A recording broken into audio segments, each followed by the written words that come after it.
Chase Thomas podcast.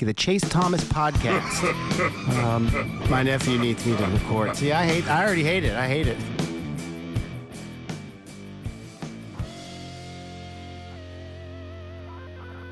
All right, we're back here on the Chase Thomas podcast, taping this late on a Thursday with Volquest's own Brent Hubbs, one of my favorite longtime guests. We always get him the late night hour. Who knows what we'll be talking about? But Brent, how are you doing, sir? I'm doing well. Hope you're doing well, Chase. Good to see you again.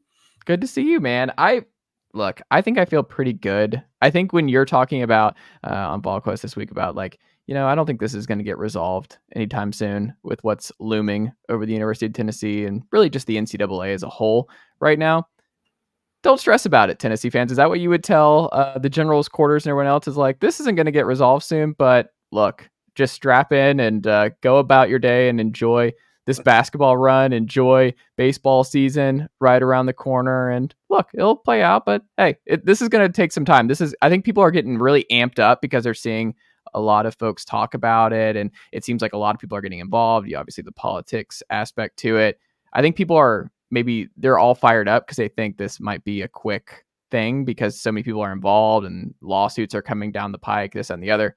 But would you put cold water on that? There's a lot of momentum right now, but this is still going to be a long-term process. Yeah, I mean, I think that's the best way to say it. I mean, I know everybody's got their pitchforks out and got their fire torches out to storm the castle, if you will. And I get that. Tennessee does seemingly have a lot of momentum with this in terms of kind of the national media's response, a lot of the national media's response. And you mentioned the Attorney General and all those things going on there. But I don't think that there's a quick resolution here. I'm going to be fascinating and curious to see how quick this thing gets into a federal court.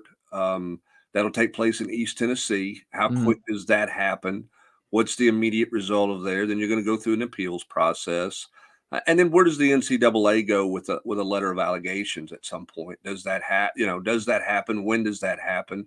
So we'll see. I don't think you're going to wake up and February Valentine's Day and go, okay, that was a fun little blip on the radar screen.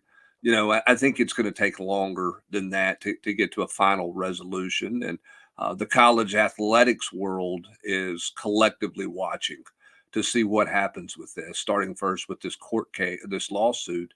Where does it go? How does this change potentially if it were a win in the court of law? How does this change what governing power the NCAA has? I don't think that Tennessee is trying in any way to strip the NCAA of governing power. I don't think that's the narrative that's out that should be out there. I think what Tennessee is saying is you're trying to retroactively do something that, one, we didn't do anything wrong, and two, as Danny White said, you're trying to make a show of us. And listen, I mean, everybody knew that Tennessee was going to be under the microscope and in the spotlight when Nico signed. You knew it was further going to get magnified when the NCAA came out and basically said they were going to go after collectives, right? They were going to, try to punish collectives and those types of things. So you knew that Tennessee was going to be in the crosshairs there. So you would think Tennessee would knows that. They have things, buttoned up and they did everything the right way. I don't think Dondi Plowman steps out on the limb she's out on if she doesn't feel really comfortable about how everything was handled, during that time and the process. So, we'll see. I've spent some time with Chancellor Plowman. I'm impressed with her as a leader. Admittedly, I think I've said this probably on your podcast. I was like, what is she doing in that Jeremy Pruitt press conference? But she's stern. She stands her ground. She digs her heels in, but she does it with a very mindful thought process. She's very informed. She wants the answer. She doesn't step out on islands by herself in an emotional response to something. Even though her letter had emotion in it, it was not an emotional, fly off the handle response. You know what I'm saying? She didn't get to her office and just start randomly just pounding the keyboard to send a letter. There was obviously a ton of calculation in that, and there has been in every response Tennessee has had to this point. So, when you think about how this affects things in the short term, is there anything that Tennessee football will, anything with Tennessee football this spring and summer that will change based on this? Maybe it's just on the recruiting front. Do you see any immediate ramifications of this? I mean, I don't see anything immediate. I know there's been some people talk out there about player ineligibility, being ineligible with Nico being eligible. I think all of that is that's just a conversation that's not even on the radar screen, in my opinion. At this point, there's so many layers of things moving forward that are going to take place, and obviously Tennessee's steadfast in that that nothing went wrong. Remember this Mhm. too: the NCAA has said that their goal was not to punish student athletes. Yeah. It was to punish people that in their eyes were taking advantage of student athletes or whatever, with these collectives. And I think that, people look at the Florida State situation and see the punishment they got and say, man, they got hammered because of their collective. I think there was more to that case than what's just kind of the surface of, okay, they got this punishment for, this assistant coach's involvement with a collective. I think there was some more to that hasn't really been discussed, because I think the NCAA likes the fact that everybody thinks they got hammered on the NIL deal, because that's Mhm. what the NCAA wants. They want everybody to know that they can hammer people, they can go after people, they can go after collectives, and they can have success with that. So in the short term, on the recruiting front, yeah, that's going to have to be answered. Schools will try to use it against Tennessee. I don't think it's been an issue of any note to this point. But moving forward, as it lingers on out there, I mean, certainly that would be the first place that you would see that you would have some concerns and some worries about. It would be, how does Tennessee deal with the perception of it on the recruiting trail? And I think too, for me, when you talk about like the perception and everything else, and they try to use it as a negative, I just wonder if that backfires for other universities when they're recruiting kids of like, oh, are you sure you want to deal with that? And it's like, I think if you're a Tennessee player, like you see Jackson Lampley jump into the fold this week that I'm asking you about, but I just feel like in February 2024, this is more of a universal rallying cry where athletes and parents and everybody else would be like, good on them for protecting these kids and protecting their athletes and for going to battle, and they're in trouble for helping kids, or you know what I mean? Sure. Like this Yeah. is something where these are all positives Mhm. for the student athletes that I don't know how you would be able to spin a negative way on a kid who sees how Tennessee is protecting their student athletes and advocating for their student athletes in a very demonstrative way. Like they are very public and steadfast in their backing of their student athletes and what they're doing and helping them, and uh, just with everything that Tennessee is about, with the everything school moniker, like that is part of this. Like we are going to be at the forefront, and we are going to build our own version of the battery in Atlanta on the river. We are going to add the Food City logo to our TBA. We're going to continue building this because our players are building all this. Like it's players first. Like none of this happens without the players. So I just think, to me, if you are going to pitch that, that's a dangerous game because Tennessee can come back in and it's like, oh, they don't want you to. What are they actually trying to say Right. that we're not? Like, do you want to go to that university that Well, you know what I mean? Does that make yeah, sense? and then I mean, from that standpoint, yes. I think the one counter to that is some people are going to try to will gravitate to, well, if Tennessee is found guilty of something, then they're going to be a repeat offender, and Mm, you've got lack of institutional control, which could mean postseason ban, no playoff. Do you want to go to a place where you don't have a chance to compete in the playoffs? Again, not saying that's what's going to happen. I'm saying yeah. the perception that gets pitched, and oftentimes perception in recruiting can become a reality if you're Mm, not careful. So I don't think Tennessee has to go in with a 12 slide PowerPoint presentation or anything like that. But I do think that you have to be aware in the back of your mind that some schools are going to try to tell kids, well, I mean, that's fine. You can go there if you want to, but understand that you may not be able to play in the postseason. You may not be able to participate in the postseason. Is there any evidence of that? No, there's not, but that doesn't mean it's not going to get used, because recruiting is so much about perception, and that's what some people will try to throw at, I think, some prospects this spring and this summer. But again, I don't think it's, nobody's in a panic at this point in time. It's not caused, if anything, it's caused what you're saying, guys, to go, yeah, I like the fact that the school that my son is considering is standing up for the student athlete, because the rights of the student athlete are paramount, because that's my kid, Yeah. and it's not just about them making money and how much money they make. It's about them getting the opportunity to be a part of the landscape and the economy of making money, when my son, my daughter is helping them make the amount of money that they're making on their campus, which is obviously part of the messaging that Donde Plowman and Danny White have put out there to this point.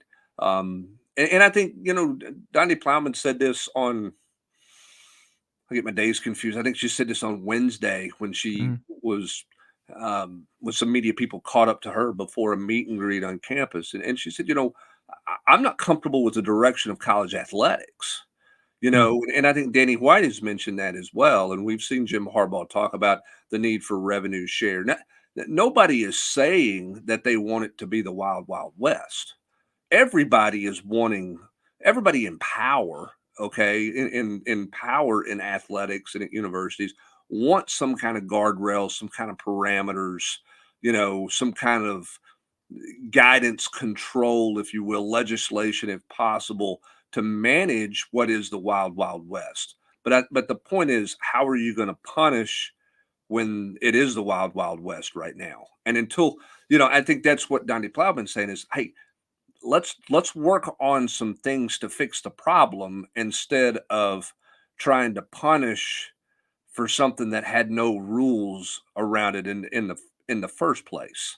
And I think that's that's where this thing has got to go, because I think everybody recognizes that questioning how sustainable the model is that we're dealing with right now, which is a model that has no limitations to it. From a financial standpoint, it's basically however much money you can raise, is what your salary is. Your salary cap is basically. There's a lots of big time concerns about that. And Danny White's spoken about that publicly, the concerns he has. And so is Donde Plowman. So I think that's where this thing has to go. If you're the NCAA, is I think you have to try to get out of the mode of, we're going to go back and punish people.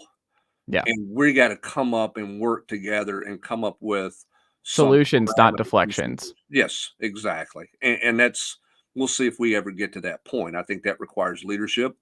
I think that requires getting in a room and having some very frank and hard conversations. I think that requires the NCAA stop being, they wasted so much time with this over the last 2 years, in my opinion, trying to get it in Congress's hands for Congress to fix it. Okay. Here's the reality of that. They're not going to. Okay. They're just not going. I mean, who is going to go and vote to say, hey, we're going to limit how much money an individual can make. We're going to limit how much money an 18 to 22-year-old can make. We're going to take the right for them to make money, based off what they've earned with their name, image, likeness, whatever you want to call it. We're going to take that away. Who's going to vote to take that away from them? Yeah. I mean, I just don't see it happening. And so I think the NCAA has spent way too much time waiting on that answer after they got shellacked 9-0 in the Supreme Court.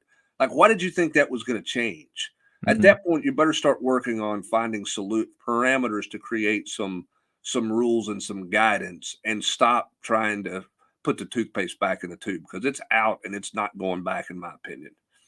I mean, you listen to the questions during these hearings and you're like, they're just not college. I mean, they're not college sports fans. They're not well engrossed in the world till you hear, and you're like, why would we ever put them in charge of finding the solution to this problem? And here's the thing. I mean, is that really on their radar screen? No. I mean, yeah. I'm not going to we're not going to get political on this show, Yeah.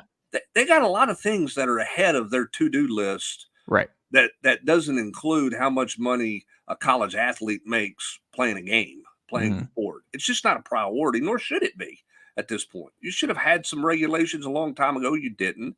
You got yourself in a serious mess now. And if you want to preserve who you are and what you are, you better find some solution to it. Or you're going to see more and more lawsuits to the point that you are going to have a breakaway. You are going to have sports breakaway, whether it's football, whether it's Power Five, whatever we're going to call it now, and that's the direction that you're going. And hey, you've got concerns in your game. You had a head coach at a Power Five school walk off the job this week. Yep. To go be an assistant coach at the NFL. You got Chip Kelly might go do the same thing. Yeah, you've got bigger fish to fry than to try to go back and punish somebody for something that happened 18 months ago. Like, that's not the solution. Okay. And I would say that if you're going after Florida State, if you're going after Oregon, if you're going after anybody, that's not fixing the problem. Punishing something that's transpired, that you didn't have a rule in place for, trying to go back and punish for that isn't going to stop anything. Right? I mean, so, do we think because they punished Florida State for their NIL, do we think nobody at Florida State's making NIL money? Do we think they shut it down at Florida State? No, they didn't. Yeah. So work on some solutions to the problem instead of trying to create punishment for what you perceive to be a problem when there was no rules in place. Be athlete first. Figure out, talk to the people, figure out talk to the collectives, talk to universities, figure out how, Dondi talked about that, right? Where she tried to meet with Charlie Baker, I think. That was something she specifically cited. Where you need to be actively in the solution-based game now. And that requires you to get your feet wet and dive in here and really understand what's going on to help. Because the ultimate, you will lose this battle in court and you'll lose it in public opinion, as we see this week, is sports fans don't believe on it. It's hard to get a lot of SEC fans to agree on one particular thing. I don't know if you've noticed this week, just about all SEC fans are on the side of Tennessee with what's going on here. And they want, coaches, whoever, fan bases, donors, they are on this side of hey man, we just this is silly. What are we doing here? This is just not how you want to go about this. We need to be figuring this out. You are losing good coaches left and right. You need to understand that, hey, athletes are worth this. You are about to enter into this new TV deal, and we're in the Power 2 game where there is even more money flowing to these two mega conferences. There needs to be conversations about how we go forward into the 21st century. We need to be seeing for 21st century solutions that will work long term, that will keep our coaches in this game, that will make our game better long term, that will keep our players happy, that will reward them for their hard work and all the eyeballs that tune in and walk into Neyland Stadium every Saturday in the fall for them. That's the mindset. I just feel like more than anything needs to change. Well, and I think here's the other. I think another thing too that people lose sight of is, in the world we follow and we cover, we understand it from the SEC perspective. Yeah, from the Big Ten perspective. Okay, the problem the NCAA has is they have more people who don't. They have more schools that are a part of their association who aren't dealing with these things than they have who are dealing with it. So when St. Bonaventure's and Oral Roberts and Creighton and Drexel and Ivy League schools and all these people call in and say, we need this and we need that, and they all band together, that they want some kind of change, they're dealing with a whole separate set of issues than what they're dealing with at the Power 5 level. And then now there's a greater divide within the Power 5 level than we've ever seen, right? Let's look at it. North Carolina has more resources in today's climate of college athletics than Wake Forest has. Okay. And those two schools they're in the triangle. They're in the research triangle. They've been attached for forever, but one school's got a lot more resources, and now resources aren't about buildings. It's not about a recruiting budget. Those resources are directly going to the financial parameters for student athletes. And that creates further separation with the haves and quote, the have-nots in that world. We saw Dave Clawson this fall talk about it. Hey, I developed a player and then you came and rent him for a year. And the reason the guy left is we couldn't match money. Yeah. That's the bottom line. And so the NCAA, I think, looks at it holistically. Okay, we've got however many hundreds of schools that you're dealing with. But most of those guys are not dealing with the same set of circumstances that the household names are dealing with, right? That the Oregons, the Georgias, the Michigans, Alabamas, Tennessees, Ohio States, they're dealing with different things, and that's the challenge for the NCAA, and that's where they've lacked some forethought, in my opinion. Is they have to understand there is a separation there. How do you manage that? I don't know. That's why there's so much thought that at some point there's going to be a true breakaway from the NCAA. Now, to do that, somebody's got to have enough organization and leadership that they can get a bunch of schools with their own agendas and their own opinions all on the same page to go break away and do this thing. And I don't know how you do that. I don't know how you do that without having someone in charge first. And who are you going to vote in? Who's everybody going to go, yep, I'm good with that person. I'm good with that person running sports, because everybody's got a tie somewhere, right? Mm-hmm. So everybody's going to appear somebody has an agenda. I mean, look at all the conspiracies that are out there right now about how this news got out, right? Mm. I mean, it's Lane Kiffin turned him in, Jeremy Pruitt turned him in, Nick Saban turned him in. I mean, there's all kinds of conspiracies out there, right? Yeah. There's the conspiracy that Tennessee fans have that Alabama gets every favorite ruling because the league office is in Birmingham, right? So if let's say Greg Sankey became commissioner of college football, you don't think the Big Ten's going to, well, wait a minute.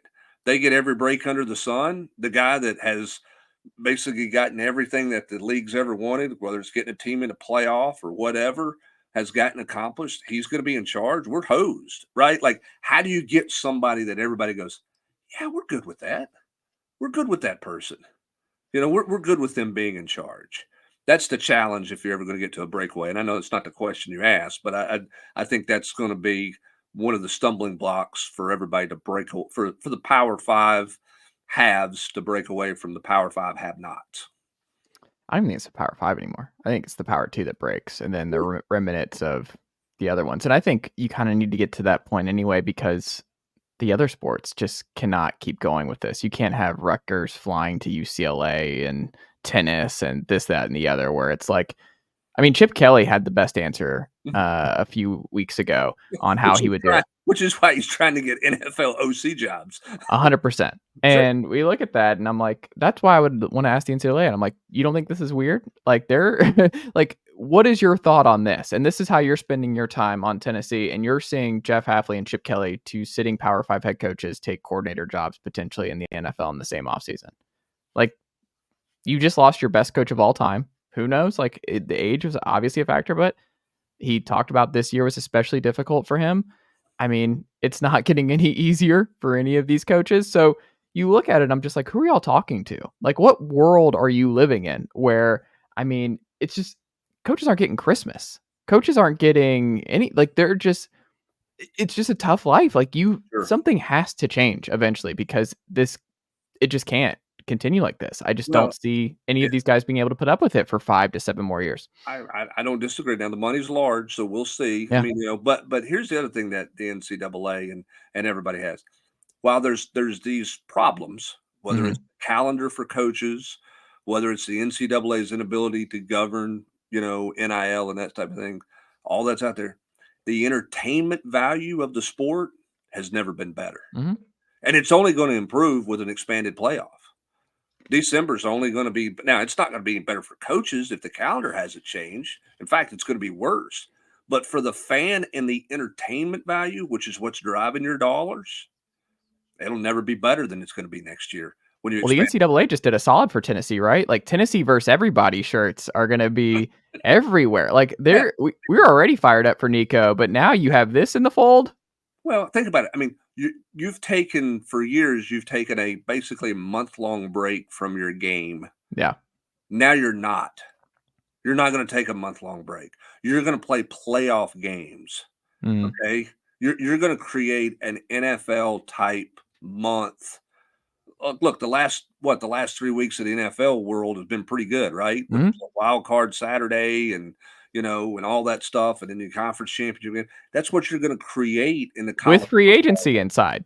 Yes. Yeah, while free agency is going on. So Mhm. the entertainment value for the fans has never been higher.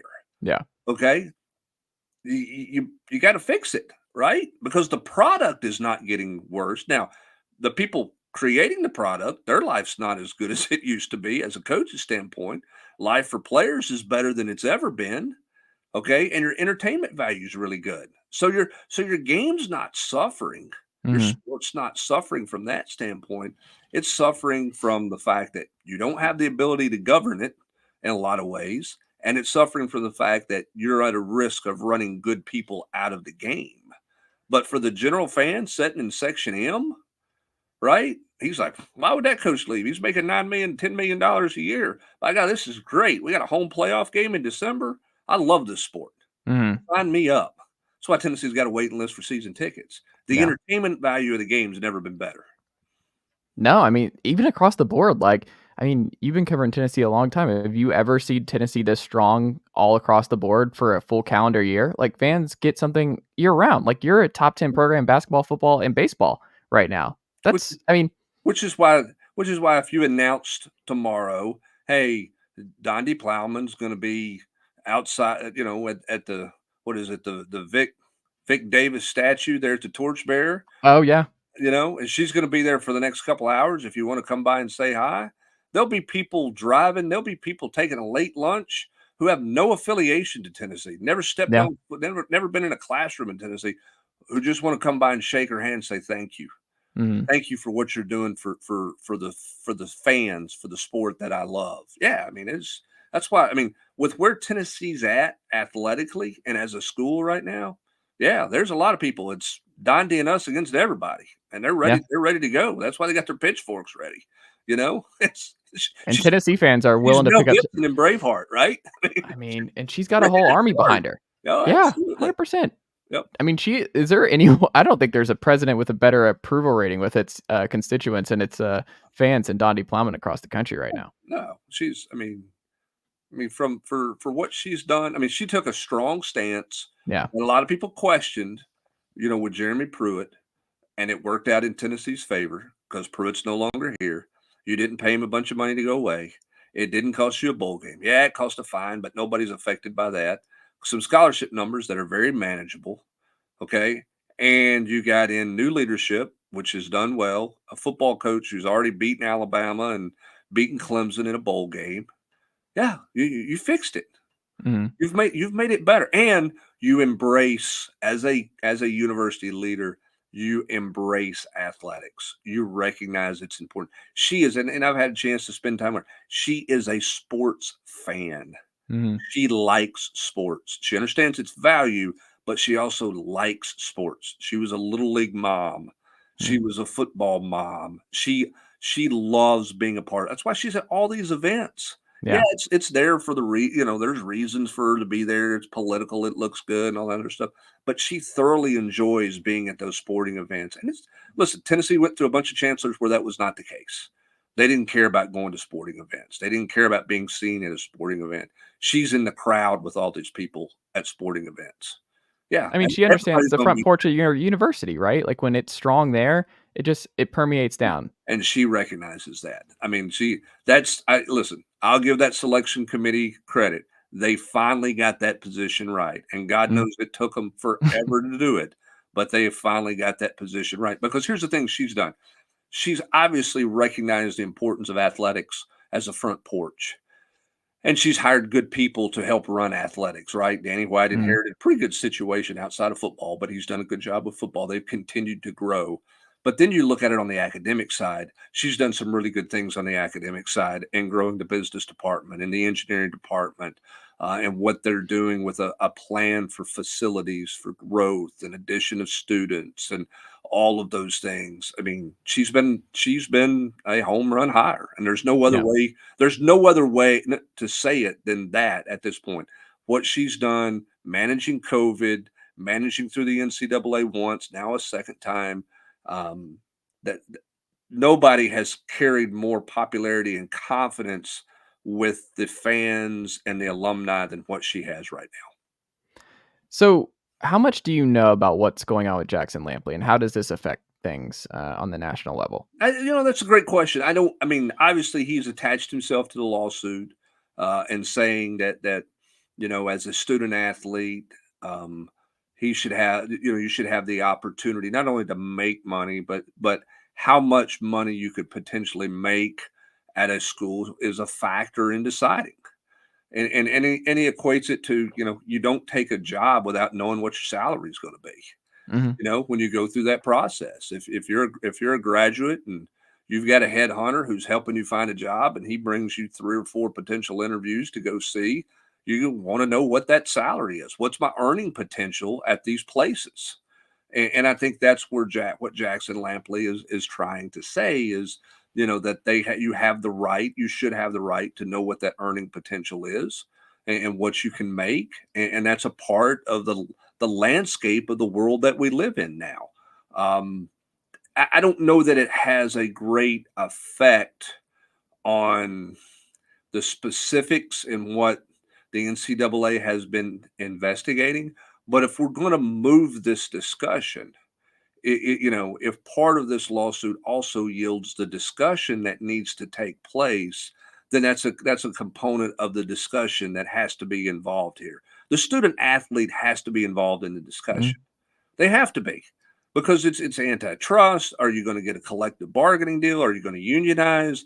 The student athlete has to be at the forefront of this discussion. It can't just be, hey, we're going to go take the collectives to Congress and have them have some hearings and talk, and then we're going to get in a room and we're going to have some people on a committee who talk, and there may or may not be in a committee of 10, there may be 1 or 2 that's really dealing with NIL, and there may be 7 that doesn't even have an NIL collective or program, surrounding their athletics department in any way, shape, or form.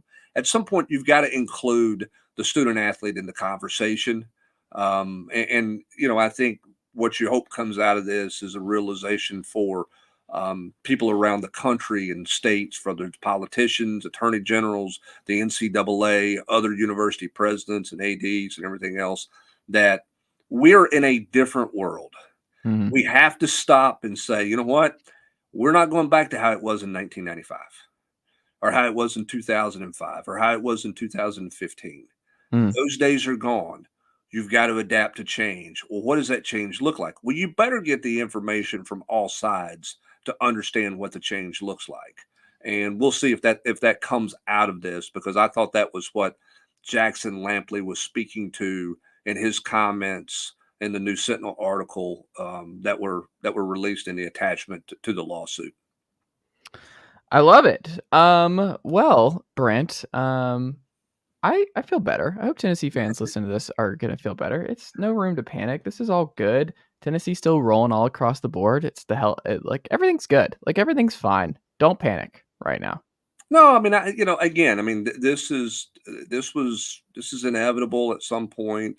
Again, I think if Tennessee has done what I think that they've done and should have done, they knew the moment Nico got on campus that there was going to be great scrutiny, with that deal, because that was the first one, Yeah. right? That was the first deal that um, draws everybody's attention. Yeah. And this is a total different. This is an analogy, but it's not equated. It's going to have money involved, but it doesn't equate. Everybody talks about Bobby Bonilla Day, right? Mm-hmm. It's Bobby, but how many people have King Griffey Jr. Day, right? I Yeah. mean, there's not nearly as much attention to the fact that King Griffey Jr. is getting paid for what, 2 more decades or whatever Yeah. ridiculous money he's getting paid. It's all about the deal Bobby Bonilla did. Why? Because Mm-hmm. he was the first one. Mm-hmm. It was the first deal. Okay. Much the same way that Nico has drawn so much attention. Why? Because it was the first one. There are lots of players around the country, not lots, but there are more than a handful of players around the country who are making some serious money, Mm-hmm. some serious NIL money, but he was the first. And Yeah. because he was the first, that's the one the NCAA has gravitated to. That's the one national media people have talked about. That's kind of been the one because it was the first. Well, if you're Tennessee and you knew he was the first, you had to know that scrutiny was coming with it. Yeah. So you better have done everything the right way. And I can't imagine that Tennessee and the Spire Group, more importantly, did not do everything the right way, because they would know that they were under heavy scrutiny. Because remember this too about the Spire Group at the time. Tennessee hadn't come out and endorsed them. Hmm. They were a true third party. So if you're trying to establish yourself as a true collective out there, and you don't have the ringing endorsement, by a university, are you going to survive if you're doing it wrong? Mm-hmm. Are you going to make it? I mean, are people going to say, okay, like y'all do whatever, y'all be the wild, wild west and we're all good with it? I mean, Tennessee over time has come out and endorsed Spire. Why? Because they know they have an idea of how Spire runs their business and what they do. So I just can't imagine Spire cut any corner or did anything that you shouldn't have done, because they had to know they were going to be scrutinized by everybody because of how much publicity they got out of the Nico situation. And we should look at this positively. And that's what the NCAA misses here, is like the Nico story should be a positive one. Like, awesome. He's he's an early one here. He's at the forefront of the new era of college athletics and college football specifically. Nico, being the high profile prospect that he is, he's put in the time, he's put in the work. He is, he's well wanted all around the country. Those are all positives. Like this, it should not be seen as a negative story. And I think that's what drives me the most up the wall about how we had this conversation, is the tone, where it's like, we're looking at this and it's like, these are all positives. Like, this is great for this family, great for this kid. And these should be celebrated. And we work to get on the same page. Like, this is a good thing. This is a great thing for Nico Iamaleava and a great thing for every Tennessee athlete after him. Like, these are positive steps for these kids and for their families and everything else. Like this, I just don't like how we look at this, because we wouldn't look at it that way as a negative for any other walk of life or any other college kid who starts his own company in his dorm room and he gets a bit like, for whatever reason, they used to. I don't think this is the case anymore. And I think this is where the NCAA is in more trouble here, is that the national public and sports fans don't see it that way anymore. They are in favor of these sorts of things and this advancement in the player first model, and players being compensated for their efforts and for what they are bringing to the university. It's an outdated system. It's an outdated model. It doesn't match up to what the current climate and current scope of college athletics and the Power 2 level is. And it's a positive, because guess what? It's making the lives of so many kids and their futures that much better, setting them up that much better for what's to come. And I don't like when it's vilified on a national level. Well, and I mean, what, somebody was suggesting that he was taken advantage of? Yeah. I mean, it's one of those things where, I mean, you're right. And I think that's why you've seen on a national scale, there are some people who have been anti this, the NIL world from the get go. And I'll be honest with you. I mean, when we were talking about it 2.5 years ago, coming down the pike, I said publicly on every radio show I did, hey, I'm not against student athletes making money, but I'm just telling you right now, if you don't have some rules in place, where does it stop? How do you manage it? Okay. And they didn't have any rules in place, but nobody's abusing kids or taking advantage of kids or, treating kids wrong. Now, taking advantage of a kid is some collective agreeing to a deal and then not fulfilling their end of the deal, right? Financially, that's a whole different thing. That's not what we're dealing with here. Yep. Listen, the rules are in place that the student athlete can make money. That was ruled on by the Supreme Court 9-0. Nobody put any guidelines and regulations on what that looks like and how you can make the money and how you can't make the money. And that's not the student athlete's problem. No, that's the adults in the room. That was their problem. That's and the fact of the matter is the NCAA is paying for the sins of not having forward thinking, instead thinking, hey, we're just going to keep doing it the way we've always done it because this model works and it's all good and away we go. We're seeing this in golf, right? Like Is anybody mad at a golfer for going to the Live Tour? I mean, yeah. I mean, I'm sure some of them are, but can you fault a person for making money? Yeah. For taking more money? Now, you can have a political view or whatever on it, but the fact of the matter is, there was talk among golfers that the PGA needed to do something with some more revenue share, Mhm. something for the golfers. They didn't. They were just going to roll on with their model. And now where are they at? Mhm. Right? And the NCAA can take a lesson from that. And the problem is, they are now trying to figure out what to do with something that they can't get their hands around, that they chose not to dive into and try to create some parameters on before it ever got to this point. Yeah. And that's not the student athlete's fault. That's not a collective's fault. Okay. That's the people in charge that didn't have a plan. Let's get out of the penalty business. Like this, let's get out of the penalization business. Let's move forward into the solution business. That is where we need to be. This is all that's just where we need to be, is how do we make this best for everyone involved? How do we make this sport great for the next 80 years? How do we make sure this sport still exists through the next 80 years?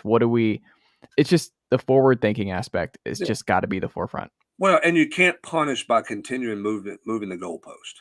Yeah. Or go back in time, move the goalpost back. Right, you can't, And that's not how it goes, and you're exactly right. You have to adapt to the change, and the reality is the change is sweeping, Mhm. and you didn't prepare for it, and now you're in a full scramble mode about it, but your focus better be on adapting to it and forward thinking, as opposed to, well, we're gonna punish somebody because somehow, somewhere, that's not right. Yeah. But we don't have a rule to say it's not right, but somehow, somewhere, it's not right. So we got to punish somebody, somehow for it. I Mhm. mean, instead of investigating the 20 schools, how about meeting with the 20 schools and working on Yeah. some solutions for them, for not just them, but for all schools moving forward? Yeah. Because again, if you talk to any AD, conference commissioner, chancellor out there, they would love some parameters. They would love some guardrails, as that catchphrase they like to say. That they would love for that to happen. Okay, who's going to do that? That discussion is not taking place. We've tried to push those answers off on Congress, right? Anywhere else we can push them, instead of getting in a room and going, okay, from a legality standpoint, what can we do? What kind of parameters can we put on it? What do the student athletes need to do to protect themselves? How do they get organized? Who helps them get organized? Do we really need to look at rev sharing? Is that realistic? I mean, you got to have some real hardline discussions, Mhm. and the reality is, your president's been on the job less than a year, and I'm sure he's sitting there going, what in the world have I got myself into? Mhm. Right. But But also, I don't you're have any, in like, you knew charge. it. You You should go, have known. yeah, And you're in also, that's on charge. the NCAA Yeah, committee and everybody. Like, you should have brought in someone who was going to be the antithesis of Mark Emmert. Like, yeah, you should have brought in someone who was going to be like, hey, we got to blow this model up. Like, yeah. this is not working. Someone who immediately meets with everybody. You're like, oh, this is a whole new world. This is a whole new ball of wax. We've got to get on top of this. And you, by all accounts, to this point, it doesn't seem like you went that route at all. Well, again, they're waiting on someone to help them out. Yeah. And again, I think that, what if I were critical, I think they've wasted too many man hours, too much time waiting on the political world to fix it for them, and it's just not going to happen. They've got to come up with some solutions, and you don't do that without having some real discussion. And that's where I think it's got to turn to, not just in this case with Tennessee, but I'm talking across the country. Mm. Because again, I mean, there's a point in time the UCLA job was a really good job, but the head coach at UCLA is so put out with that situation and what he's going through right now that he's looking to leave. Mhm. On January 31st, a head coach who had spent his whole life trying to become a head coach at the Power 5 level walked away to become an assistant coach and told you why he left. Yeah. Told you the problems he had and why he was leaving.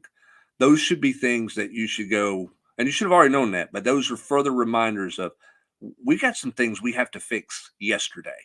Mhm. Not punish for what was happening yesterday, but fix things before they get any worse. And we got to really try to work towards some solutions.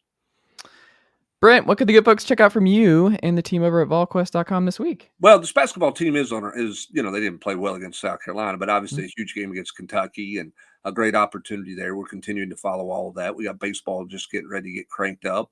Certainly, we're going to continue to follow this story and all that, whatever the next twist and turn is in this thing.